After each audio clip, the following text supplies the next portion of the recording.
Hello everybody, so today is new machine day and here we go. So at the end of the last video we said a new machine would be featuring today, but you've already saw it at the start of the video because I drove past it and it was in the background, so everybody knew what was coming anyway. And here it is. It is an Abbey diet feeder mixer wagon to replace our old and worn out Keenan. So what we do, have a quick look around it, but then we will go and find the Keenan to see why, do a little bit of a backstory on the Keenan, and then we will see some action, watch Dad loading it, feeding out, and just showing what it does. So you don't see a great deal of feeding on this channel, because I don't do it, Dad does all the feeding. We kind of do one a year, and just to show what's going in the mix, see it feeding along. But yeah, this is about as much as you're going to see for this winter. You're not going to see regular updates on this machine just because I don't use it. It's been here 2 or 3 weeks now, and I've not been anywhere near it. I've not loaded it, I've not fed out. All I've done is a couple of times I stood on the ladder and watched it stirring around. This is not going to make regular appearances. Anyway, so it is an Abbey twin auger, 18 cubic meters. Okay, so we've got the number at the top there, 1850, 18 cubic meters capacity. We did, you may remember, we had a demonstration of almost this machine, not quite, back just before Christmas, because the Keenan broke down, and we had a demo over the weekend to get us going while we ordered a new bearing. It was a bearing on the input shaft on the Keenan that went. And Class Western had a demo machine we borrowed for the weekend, and we were very impressed with it. And we said, we did a video on it. There is, you can go back and watch that demo if you want. And I got a feeling in that video, if we didn't say it, I should have done.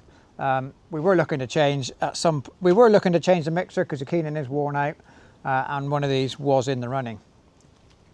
As it turns out, it was only a 1-horse race.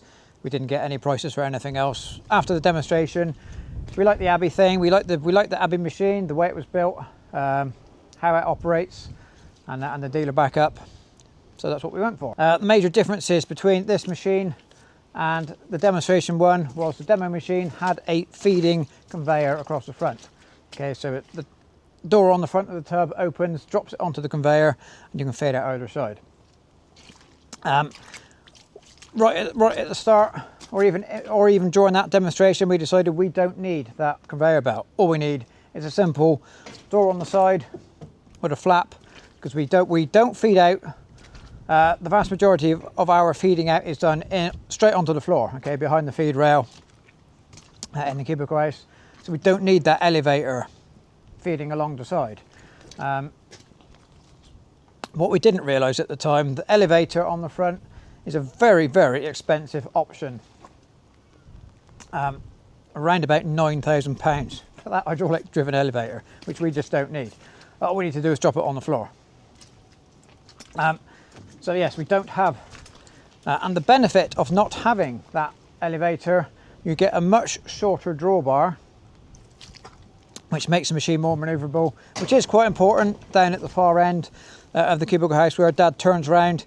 It's not a massive amount of space, and losing 2 or 3 foot off the drawbar does make a big difference. The other benefit of not having the elevator, which I didn't realise at the time, it wasn't until I went and picked this up, and this machine was parked next to one the same size with the elevator on it. The tub height is a good bit higher because of that elevator, so it needs to drop the feed onto the elevator. The whole machine is higher up, which makes a difference for loading.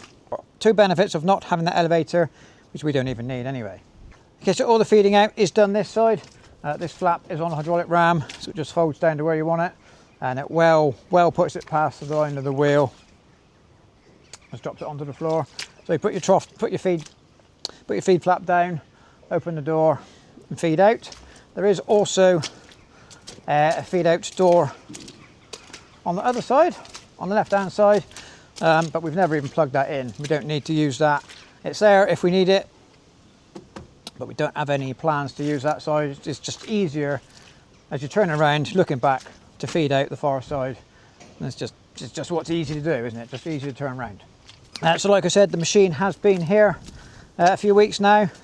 When we had the demonstration back in December of last year, we kind of got a price of what that demonstrator was worth, or what we could have bought that demonstrator machine for. And I also said if you order a new one, there's about a 10-week delivery delay kind of thing, you know, to get it manufactured and delivered and all that. And it was middle of January when we were looking at, when he told us about the 10-week delay. We were thinking, well, there's no point buying one in January for a 10-week delivery, which is going to put it around middle of March-ish. Cows will be out then. There's no point buying a new machine the day the cows are turned out. So what we said, what we'll do, we'll look at prices. We'll get prices and delivery for a kind of middle of August when we want to start thinking about feeding again. Which put us back to delivering it, which put us back to an order in May. So we set to in May, and Darren comes along, the salesman. He says, yeah, the delivery time is now 16 weeks. So if we didn't get our machine in August, it didn't come until first few days in October. I picked this up, and today it is the last day of October while I'm filming this. And just briefly, we are Halloween today, last day of October. And if we zoom in out there, cows are still out. A bit muddy in the gateway, but the cows still out. End of October, which is unusual. Anyway, back to the matter in hand. So when Darren came along with the price to ready for ordering, we actually asked for, and he brought a price for a 16 cubic meter machine, because we wanted that little bit of, we don't need this much capacity. We wanted the slightly lower loading height because we are loading with the tractor and loader, and it was tight loading the demonstration machine just with the Kubota. So we thought, well, we'll have the smaller tub is lower, a bit easier for loading. But when he comes along with the price for a 16 cubic meter machine, it was only a few £100 to go extra capacity to the 18. So right, well, while we're doing it, let's go as big as we can, and a few hundred extra. We had the next one up. So yes, this is what we've got. So it's pretty standard. There's nothing fancy on this. That drive comes in to the gearbox. We have low and high speed changes in the gearbox. Drive through. I've never actually been underneath this machine. It's not that easy to see, but somewhere in under here, there's two massive gearboxes bolted to the base plate with a big screw. Two big screws in there, and they just circulate, pushing upwards all the time, circulate the silage, and that's how the mixing does, which you will see in a minute when we get loading it. So yes, it is a nice, well-made machine, typical of Irish things in general. They put plenty of steel in. All Irish machinery is usually pretty well built, and this is no exception. And it's nice and shiny. It's got a nice paint finish. You can see it's got a few lumps of silage left on it. It has been working about 3 weeks now before I got round to filming this video. Running on the same tractor as the Keenan was, the 4345, and it's okay. It's just about got the power to run it, and it's nice and compact and manoeuvrable for, again, turning around like we said at the far end. It's a little bit snug, but it manages. It does it okay. The one big thing with this machine at the moment, because it is new, it doesn't empty right out, and we are always getting some silage resting on the augers. It's not stuck because it's not been in there. It's not stuck on the augers. It just sits on the augers because they've still got paint on them. What the manufacturers tell you to do is change your speed in a gearbox to high, and then rev it up, and that will spin the augers faster, and that flicks off the silage. At the moment, because they're not polished, they're just painted, and the paint hasn't worn away, that doesn't work. So that is a bit of an issue at the minute. It doesn't empty right out, but as time goes on and we get some wear or get some polish, gets that paint rubbed off, that won't happen anymore. But that is a little bit of an issue at the moment. Anyway, so that's enough of the new machine. Let's briefly go and see the old machine. So here is the old machine, Keenan Mech Fiber 300. So this is the second Keenan we've had here. Dad bought the first one, an Easy Feeder 100, one of the real early basic Keenans. 1996, I think he brought that, quite probably early in 96, late in the winter, if that makes sense. And that machine did all the feeding until 2010, when again that one was worn out and it was too small, so we went to this one. This was a new machine. It wasn't an ex-demonstrator, but it had been around a lot of summer shows. So it had been on and off a lorry a lot of times. A lot of people will have looked at this at the shows in 2010, but before it came here, it had never done any work. It hadn't seen any silage in it. And this machine was delivered here to us direct from the Royal Welsh Show. So if you visited the Keenan stand at the Royal Welsh Show in 2010, you will have seen this machine. And yeah, so this came here then. We sold the old Keenan, virtually scrap money. And then this one took over, and this one is only worth scrap value now. It's worn out. It has a big hole up in the bottom of the belly. It's got a big hole in it. And when you look at it, as it's turning, if you look underneath, the whole belly is flexing and twisting and wobbling around, because it is worn thin. It's had its day. So I did say that when we had the Abbey demo in December. I did say this machine was worn out. It had a little hole in it in those days, and had a lot of comments on the video. Why don't you reline it? They're easy to do. It is a very common thing to reline a Keenan because they wear out. It's just the nature of them. A few reasons for not wanting to reline this one. It's not big enough. We needed extra capacity. So relining it, it could be relined to make it as new inside, but that's not going to get us any more capacity. Second reason, we wanted the ability to put a bale in, a round bale in, and just feed it out. A vertical machine, you can just put a bale in, the augers will chop it and then feed it out.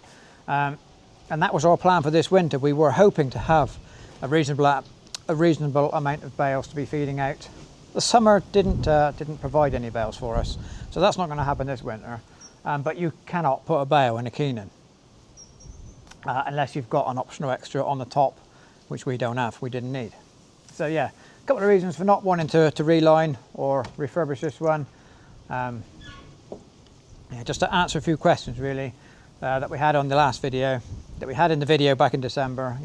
A lot of people said, or some people said, you can reline them, you can keep them going for a long time. We didn't want to do that. That wasn't an option we wanted to take. So after 29 years of Keenan, two machines over 29 years is pretty good going. Again, Keenan is an Irish company. They build stuff well. And 2 machines over 30 years is pretty good going.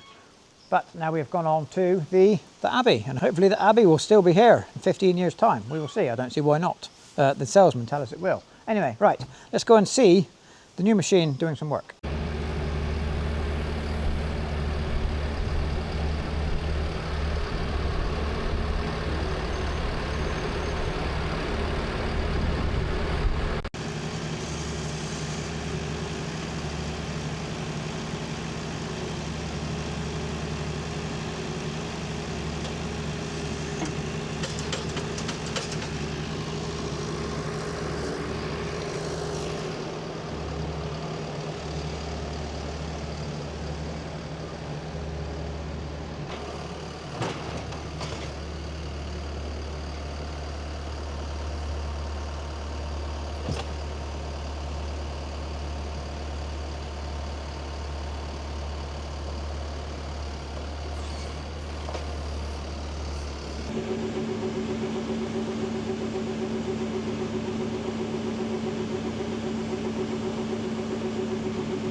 Well, I'm slowly getting the hang of it. At least he ain't got a hole in the bottom.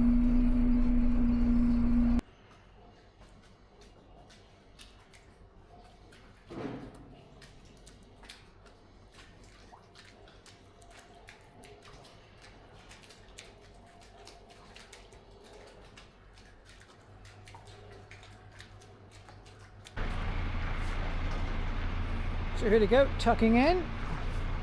Very nice mix. It cuts, because we're all wagon silage, it starts out as a longer chop anyway, and time it's been mixed, you can see it cuts all the silage to shorter length, but not so short as there's no fibres left, so you still need something for the cows to chew on, but it's nicely mixed, nicely processed. There's a bit of barley there, barley grain, nice and soft, and the cows seem to enjoy it.